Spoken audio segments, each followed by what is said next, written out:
It's high summer in the Newdig Norfolk garden, and these early bird sweet corn are very, very ready. Oh, look at that. And if I put my thumbnail in one of these, it's milky juice coming out, Mrs. W. Yeah, it is. And I know that you have a pan of water. Yes, it is ready. Very ready for this to go straight into.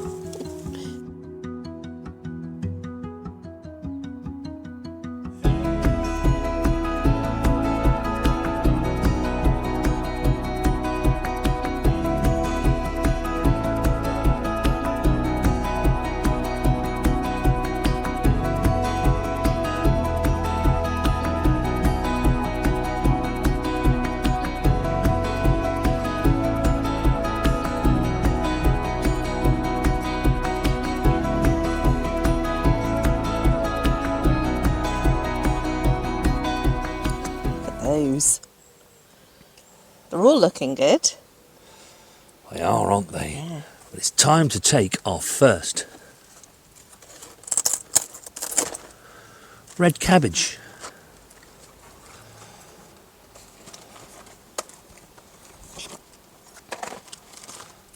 Really quite lovely, Mrs. W. Yes, definitely. Look at that. Ruby red. Beautiful. I feel some coleslaw coming on. Oh yes. Now, when you pick these will keep for quite a while, either in the refrigerator, or we often keep them in our outbuildings. And if the leaves start to go a bit funny, all you need to do is just peel back the outer leaves and it will reveal a lovely ruby coloured cabbage underneath. These beetroot are definitely ready, Mrs. W. Yeah, they're the golden beets, aren't they? The golden beets. Look at those. Absolutely gorgeous. I pickled some of the red beets last week. And You did, didn't you? Yes. This week I'm going to pickle some of these, and I'm going to do them in a white vinegar so that you can still see the lovely golden colour. So You don't always just have to pickle beetroot. It's one way of preserving it and enjoying it. Indeed, my mother and Mrs. W actually really quite like some pickled beetroot. But actually roasted in the oven, they're really quite amazing. And what I have found is that these golden beetroot, they're not quite so earthy, are they? no, they're definitely a different flavour from the red. Yeah. But I like them equally. We've also been enjoying them. You've been sort of cutting them into battens and adding them into our stir fries, haven't Yes, you? yeah. Which yeah. have been equally amazing. Yeah, and also some of the smaller leaves are quite nice and tasty too, as they are with red beetroot too. And also a bit later, during the autumn season, Mrs. W and myself have discovered a whole new way of preserving vegetables. That's to come a bit later in the year. Now, after our trip away to London, Mrs. W, things have moved on at pace, haven't they? They have. This really needs harvesting. It's starting to separate. You can see it won't be long before it releases its flowers. Mm-hmm. Whereas... the one next to it is still perfectly lovely. And we can... As this one is, it's still absolutely fine, but you can just see the slight difference that the florets on this one are starting to separate, aren't they? Yes. And little flowers, or little flower buds starting to develop. Yeah. So let me just show that. If you can look at that and compare it to that one. So that can stay here for another couple of 3 days, can't it? Yes. But we just knew that this one needed to come out right here and now. Yeah, we'll pop that in the fridge. I usually try to put them in a plastic container or a plastic bag or something. Yeah. I find that helps to keep them fresher. Yeah. And we like to harvest them like this so we can enjoy the lovely leaves as well, don't we? Yes, definitely. All edible. Stem and leaves, wonderful.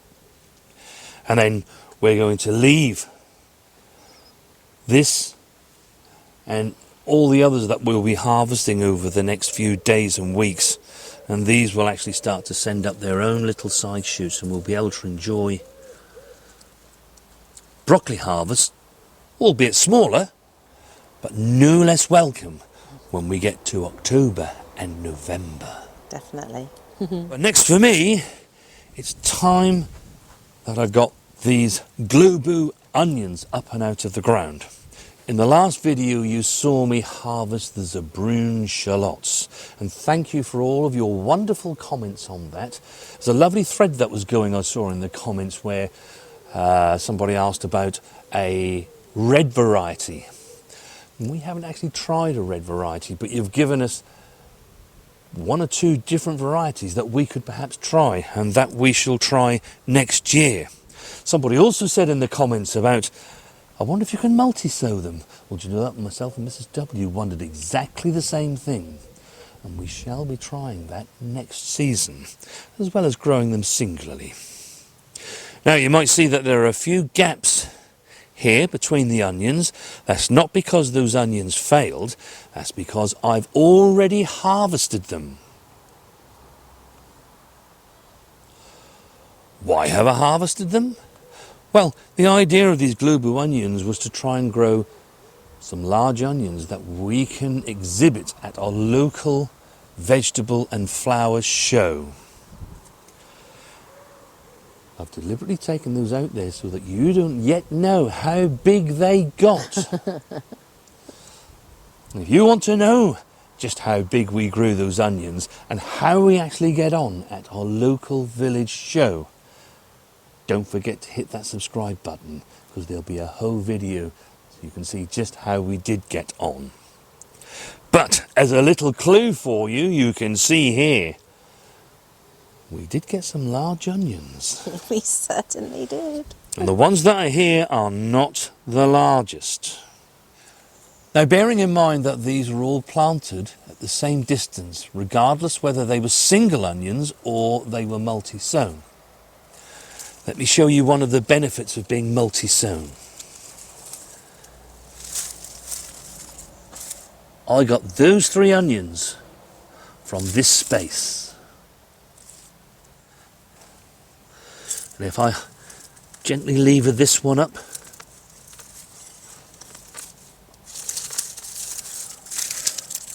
that's the onion I got. It's a lovely onion, don't get me wrong, it's a lovely big onion. But in the same space, You got the other 3. I've got more onion for my buck. Absolutely.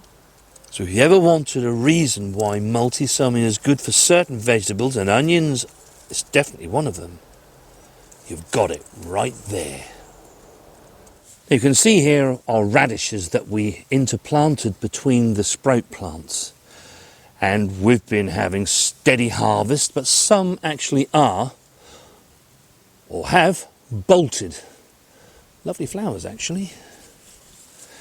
But the ones that have bolted, we can pull up.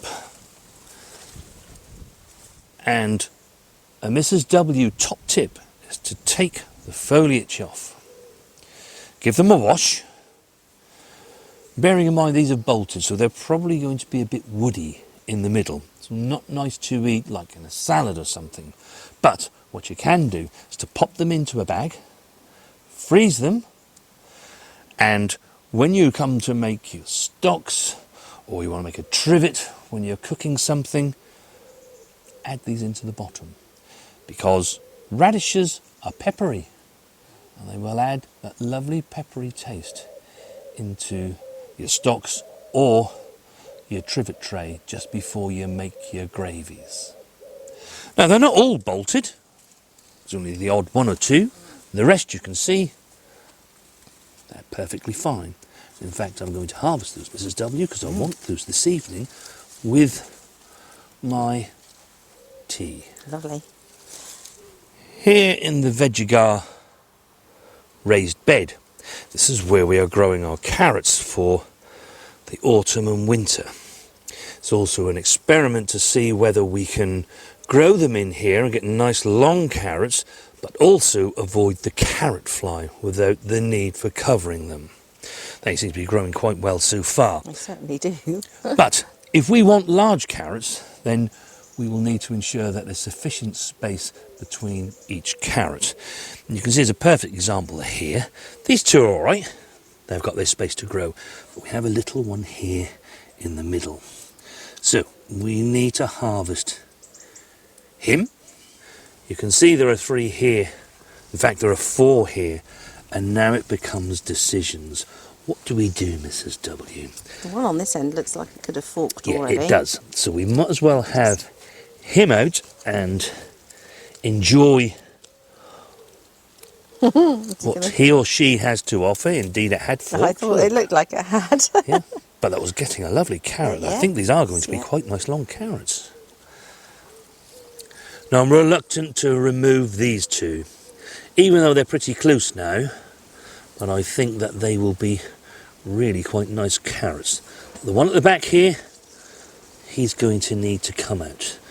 And this will be a little test, I think. Oh, look at that, Mrs. W. Looking good. Oh, That's looking lovely. Oh, be careful, because I tied them, the leaves up earlier.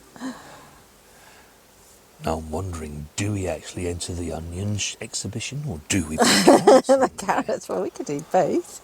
Going to be there. That's a perfect specimen. And you can see if this one continued to grow, the root is all the way down here. That'd be a huge carrot if that grew to that extent, wouldn't it? Do you know what? If all of the carrots came like that, I would be very, very pleased to pick those at the end of October and through November and December. Absolutely. I'm happy to pick them now. Actually, look, there's not a trace of carrot root fly, is there? No. Hey, you can see here that had another nice harvest of raspberries. These are absolutely amazing, aren't they, Mrs. W? Beautiful autumn raspberries this year, aren't they? Yeah. They are. Absolutely gorgeous. And the blackberries are also in full Production. Yeah, that's the word I'm looking for, Mrs. W. And it's been an amazing year for soft fruit, actually. It really has. But one thing I did just want to say was that when you have all of this fruit, it's difficult. Even Mrs. W struggles to find the time to process these in the way that we want to.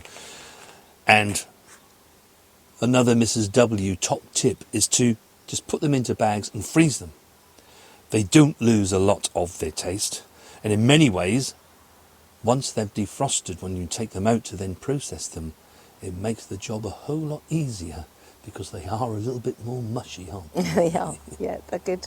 They're good. And you can make all your jams, jellies, all the things that you want to do with them. Yes. It is high summer, of course. It's a time when all of our warmth-loving plants are at their best and harvesting just as we want.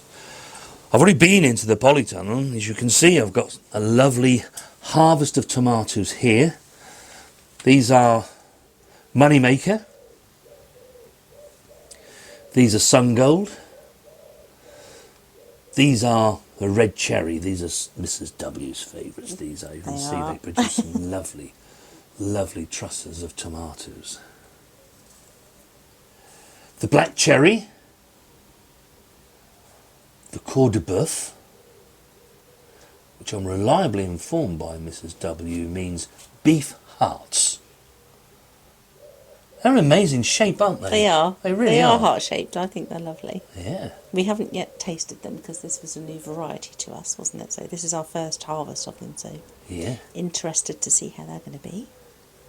And then these are Mrs. W. Honeycomb. Honeycomb. Honeycomb. They're the honeycomb. And then we have some Shirley. And then right at the back, some lovely sweet Million. Yep. Now, Mrs. W mentioned we hadn't tasted the Cour de Boeuf yet. And as we're talking about taste, shortly after this video, I should be putting a poll up on our community channel. I'd be grateful if you'd let us know your answers. What is your favourite tomato? If you've grown any of these varieties that we're actually growing, which are your favourite? Do cast your vote. Be very interested to know which tomato you think is the best tasting tomato. Now, the only one that is missing from here is actually the Elsa Craig. These are lovely big tomatoes, They Mrs. are, aren't W. they? First time of growing these as well. Absolutely huge. And I know this is quite an old variety of tomatoes. Yeah, but we haven't grown it before, have we? No, we haven't. No. This year we've just grown so many different varieties to try them and see what they're like, haven't we? And give them a go. That's why I'm really interested to see what our viewers think in the poll. Because I'm sure most people would have grown the varieties that we're growing. I do know that the gentleman who used to own this property, whose greenhouse this belonged to, he actually has on one of the metal side struts of the greenhouse written, and I don't know that you can see it, and it's probably not quite spelt right, but it is Ailsa Craig. So it's definitely been grown in this greenhouse before. How about that bit of history? Yes. And then while we're just in here, Mrs. W, I thought I'd just give the viewers an update on, do you remember the super sauce seeds that I found in a garden centre? And we sowed them right at the last minute. They didn't get sowed at the same time as all the other tomatoes. It was some 4 to 5 weeks later. And on the packet it said you could get a whole jar of tomato sauce from just one tomato. Now, we shall be testing that to the full once they're ready. But let me just give you an update, because these are absolutely unbelievable. They're like apples. They are very large tomatoes. I don't think we're going to get a whole jar of sauce from one, but You can see this one is now starting to turn. It's starting to turn, isn't it? Yeah, that's our first one to ripen. And actually, if you look at these San Marzano, they're nothing like as large as those super sauce. No, they're not. And even the Roma tomatoes that we've grown this year, they're nothing like the size of those super sauce, are they? No, no.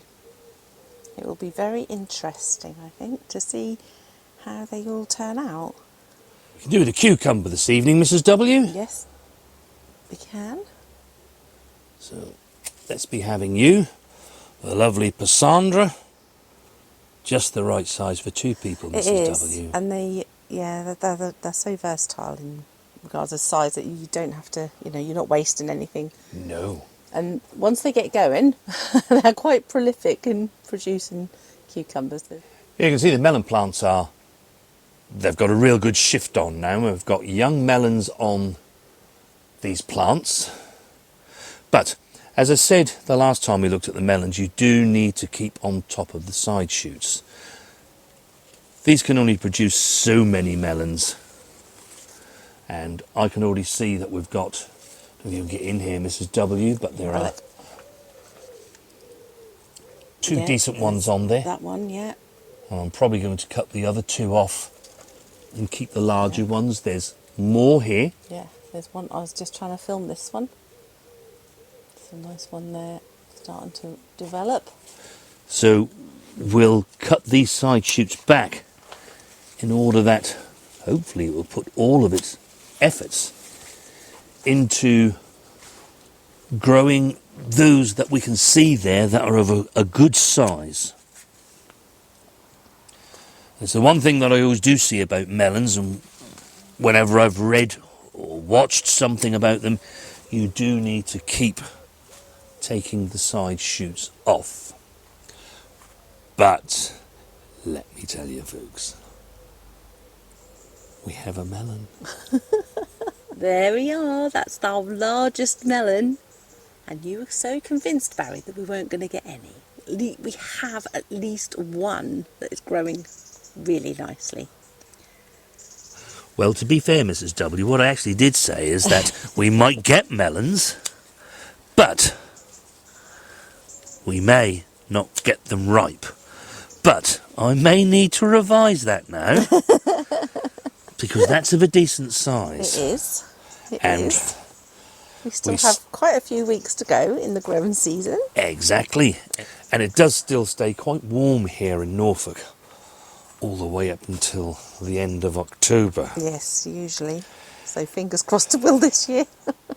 We often have our break away when it's Mrs. W's birthday during the first week in October. And we usually do get very, very good weather. We do. So I'm hopeful that the rest of August and September and into October we'll still have really nice weather and hopefully get this to ripen. For those of you that had nice large melons on your plants already when we talked about it a month or so ago, yours must be doing really well now, and hopefully your harvest will be approaching very, very soon. Do let us know in the comments. And if you've got any pictures, email them to us, because we'd be Yes. really pleased to see them, wouldn't we? Oh yes, just as Belinda did. She actually sent me a picture of some lovely vegetables that she actually picked that went with her evening meal, and I've got to tell you, it looked absolutely amazing. Yeah. You always get to see our garden and what we're up to, the good and the bad. It's also lovely to share in your wins too. So yeah, our email address is in our YouTube description. If you've got any pictures or anything, do send them to us, because myself and Mrs. W do love to see them. And just as we do with the comments on YouTube, we'll always email you back, because we really do appreciate you doing that. Talking of birthdays, Mrs. W, Yes. I had an amazing one. I Good. really did. And thank you so much for your kind birthday wishes.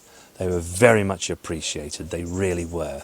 We had an amazing day out in London with young Maggie and Rosie, didn't we? We did. Along with our daughter Abby and son-in-law Lewis.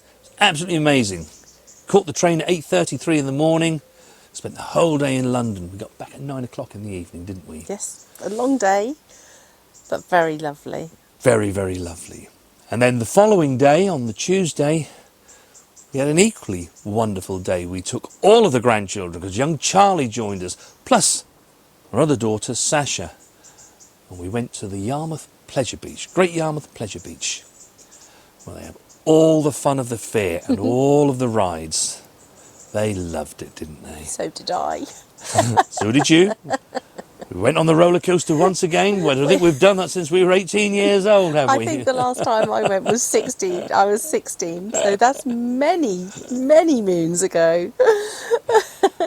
But it was amazing, and equally what was amazing was to see the joy and laughter on their faces. It really was.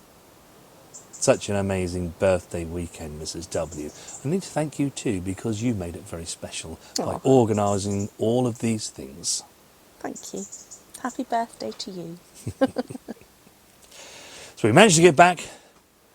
We managed to get a video in, so that's really good, and to catch up with you guys.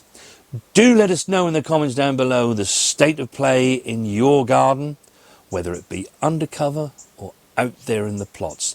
Do send us your pictures. Do let us know how it's all going. After all, it's high summer. It won't get any better than this.